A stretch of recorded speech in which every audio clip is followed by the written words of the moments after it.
ప్రజలు బూతులు మాట్లాడే నేతల్ని, అరాచక శక్తుల్ని, అవినీతి పరుల్ని చూశారు.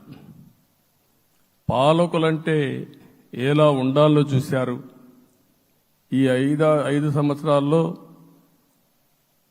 పాలకుడు ఎలాంటి వాడు వచ్చి అర్హత లేని వ్యక్తి ఏ విధంగా ఉన్నాడో చూశారంటే ఈరోజు ఇచ్చిన తీర్పు ఈ 5 ఏళ్లు పరిపాలించినటువంటి వ్యక్తి యొక్క ప్రవర్తన చూసిన తర్వాత ఇలాంటి వ్యక్తి పాలనకు పనికిరాడనే ఉద్దేశంతో ఓట్లు చేసే పరిస్థితికి వచ్చారు.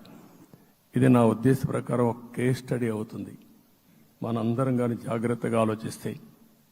కానీ మనం కూడా అదే విధంగా కక్ష తీర్చుకోవాలి అని కానీ మనం ముందుకు పోతే మనకు కూడా సమస్య వస్తుంది. అదే సమయంలో ఒకటే చెప్తున్నా, తప్పు చేసిన వాడిని క్షమించి పూర్తిగా వదిలిపెడితే కూడా మళ్ళా అలవాటుగా మారుతుంది. తప్పు చేసిన వాళ్లకు శిక్ష పడవలసిన అవసరం ఉంది, చట్టపరంగా శిక్షించాల్సిన అవసరం ఉంది. అదే సమయంలో విధ్వంస రాజకీయాలు, కక్షా రాజకీయాలు కాకుండా ఇవన్నిటిని ప్రక్షాళన చేయాల్సిన అవసరం ఉందని చెప్పి కూడా నేను మీకు తెలియజేస్తున్నా.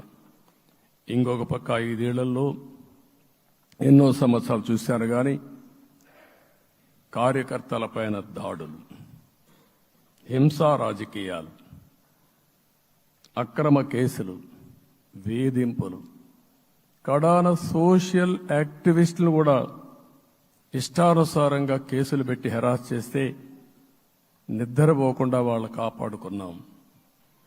ఇంకొక పక్కన అన్ని పార్టీలకు 3 పార్టీలకు అనుభవం ఉంది.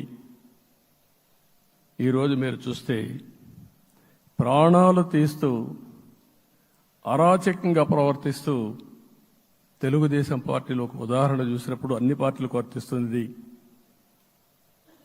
ఏదైతే మన పార్టీకి వ్యతిరేకంగా నేను ఆ పేర్లు చెప్పకూడదు కాబట్టి చెప్పలేదు, కానీ స్లోగన్ ఏమంటే కడాన మెడ మీద కత్తున్న జై తెలుగుదేశం అంటూ ప్రాణాలు వదిలిపెట్టే పరిస్థితికి వచ్చారు.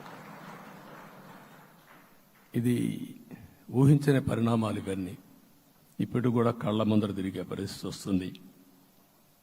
అందుకే ఈరోజు మనందరం కూడా ఇవన్నీ గుర్తుపెట్టుకొని, నాకు జరిగిన అవమానాలు చూశారు. నేను అందుకే మా కుటుంబానికి జరిగిన అవమానంతో నేను కూడా భరించలేక బయట వచ్చినప్పుడు ఒకటే శపథం చేసి వచ్చాను.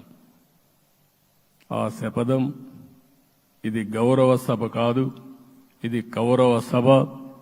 ప్రజాక్షేత్రంలో గెలిచి మళ్లీ ఈ సభను గౌరవ సభగా చేసి అడుగు పెడతానని చెప్పి శపథం చేసి బయట వచ్చాను. ఓసారి ఇవన్నీ చరిత్ర. ఆ శపథాన్ని ప్రజలు గౌరవించారు. గౌరవించిన ప్రజల్ని నిలబెట్టే బాధ్యత మనందరిపైన ఉంది. సభను కూడా ఎన్నోసార్లు పవన్ కళ్యాణ్ గారు చెప్పారు, భవిష్యత్తులో ఆంధ్రప్రదేశ్ శాసనసభని ఒక గౌరవ సభగా చేసి ప్రజా సమస్యల్ని చర్చిస్తామని చాలా స్పష్టంగా చెప్పారు.